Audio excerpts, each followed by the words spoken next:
So we're going to take a look at solving a rational inequality. We've been graphing rational functions, so let's take a look at solving a rational inequality, and we're going to use a method of solving it called test points, and it's a very visual method of solving these, so I tend to like that. The very first thing that we're going to do is we're going to make sure that 0 is on the right-hand side. Now I've given us an example where I don't have a 0 on the right-hand side. I've given us an example of that here, and we're going to take a look at what happens if we don't, but we need to make sure that we have a 0 on the right-hand side. So in this one we already have a 0 on the right-hand side, and we want to make sure that there is only one fraction. If there are two fraction lines, we want to combine them so that there's just one fraction line there. There's just a single fraction on the left, and we have a numerator denominator with x stuff in it. That's what's going to happen, unless there's a constant on the top. But once we make sure that we have a 0 on the right-hand side and we have it down to one fraction on the left-hand side, we're ready to set up our number line with our dividers.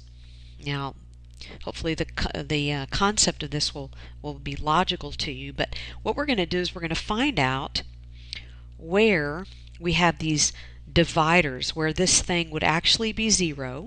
So I'm going to take this, I'm going to say x minus 3 is 0. I'm going to set it equal to 0, and then I'm going to solve for x. Now I come up with a 3, and I'm going to place that on my number line. There's 3. I do the same thing to the numerator. I'm going to say x plus 5 is equal to 0, set it equal to 0, and then solve. Well, then this is a negative 5, so I put that on the number line. Now, what this is, these two divisions have created 3 sections. 1, 2, and 3. And we're going to take a test point out of each section and see if, when we put it back into the original problem, if it indeed makes a true statement. That's as simple as it is. It's really very simple. So I'm going to go ahead and pull negative 6 and use that for this one. I'm going to find a number between negative 5 and 3, and that's going to be, I'll probably use a 0. And then I'm going to find a number that's greater than 3. I'll probably pull in a 4 and use that. So I just pick a number in those little intervals. Now, before I move on, I want to make sure that I know what's happening right here at the dividers. What's happening at the negative 5 and at the 3? Well, let's just put in the negative 5 into the original problem. So I'm putting negative 5 into this. Well, what happens when I put a negative 5 in is obviously where I get undefined. Well, is undefined greater than or less than 0? Well, no, undefined isn't anything. So I'm going to draw an open circle around the negative 5 because I can't use a negative 5. It doesn't make it a true statement. I can't use negative 5. It's not true. So I'm going to go to the number 3. Now I'm going to put a 3 back into the original problem. When I have a 3 in there, it doesn't give me undefined because it gives me an 8 on the bottom. But it does give me a 0 on the top. So what is 0 over 8?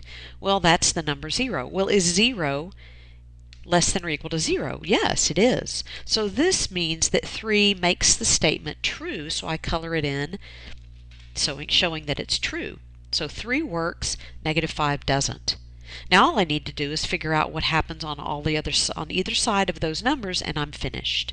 So when I plug a negative 6 back in here, what's really happening is I'm not concerned about the real number that I get. If you think about this, this will save you time. Put in negative 6 and just look at it.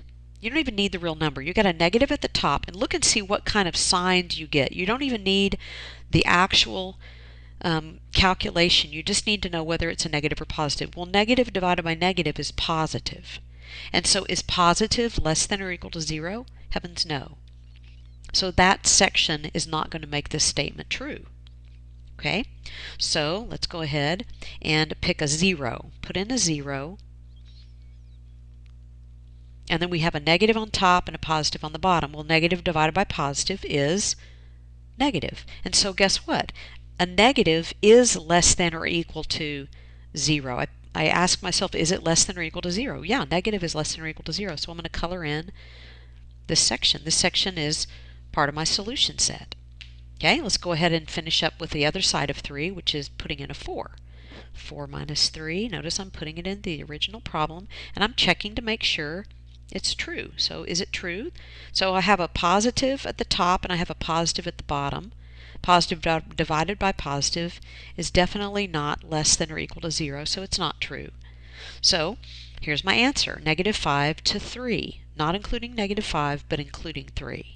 Now notice the directions say to state the solution set using interval notation, so I'm going to say -5, comma 3, bracket. That's simple. Okay? All right, so here we go. Let's take a look at this next one. So I notice that I don't have the right side equal to 0, so what I'm going to do is the very first thing, I'm going to get it equal to 0. So exactly what you would do to get the, like for a quadratic or something like that where you're trying to get everything on one side, you're going to get everything on one side here, and let's just look and see what we have. So we have that -2. Now, I'm going to get a common denominator, and yes, you do too. You have to get a common denominator here. So I'm going to put the 2 here, and I'm going to realize that I'm just going to multiply above and below by x plus 1. Right? That's the number 2. Oops. Okay, so I've multiplied by a funny form of 1. I've multiplied basically the 2 by 1, but that funny form of 1 is actually going to take the shape of x plus 1, x plus 1. Okay, so I'm multiplying by 1, which makes it legal. So here we go. Let's go ahead and multiply through and see what we get. X minus 2 minus, now I'm distributing the -2, -2x minus 2 there. Now the denominator is obviously the same because that's why I got a common denominator, so I could combine them. So let's see what we get on the top. Looks like what we're going to get on the top is a -x minus 4 over x plus 1, and there it is. Now we're to the place where the problem we just finished started. So here's my equation, my inequality, pardon me, and I'm going to go ahead and get ready to put some points, some dividers on a number line. I'm going to take this one, set it equal to 0, and solve for x. I'm going to go plus x, so I get x is -4. That was easy. So I have -4 here. I'm going to take this one now. X is -1, so there's the -1.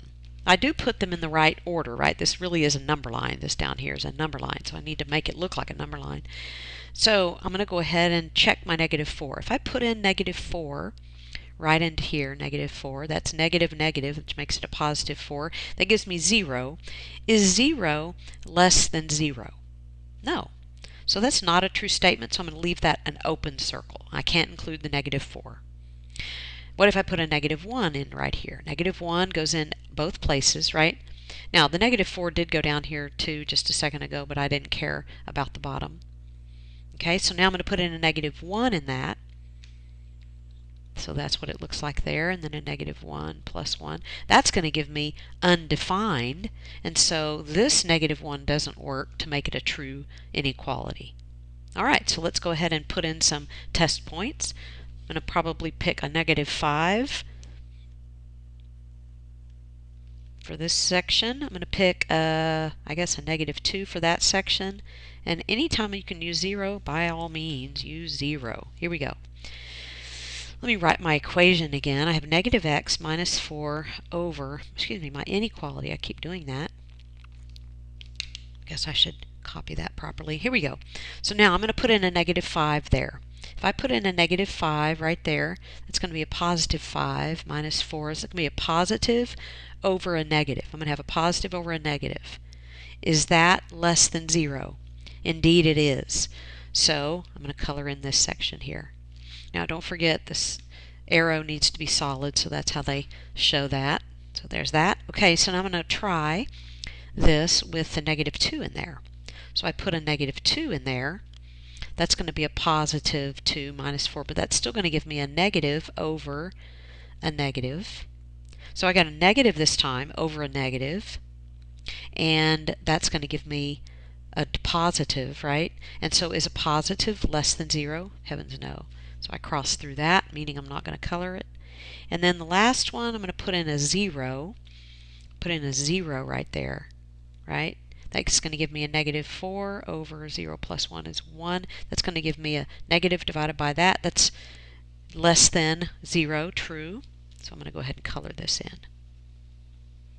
And then I'm going to color my arrow. And there it is. There's my answer. But the direction said, hey, write your answer in interval notation. So let me do that. So I have negative infinity to negative 4, not including negative 4, union negative 1 to infinity. And there you go. All right, thanks. Hope that was helpful.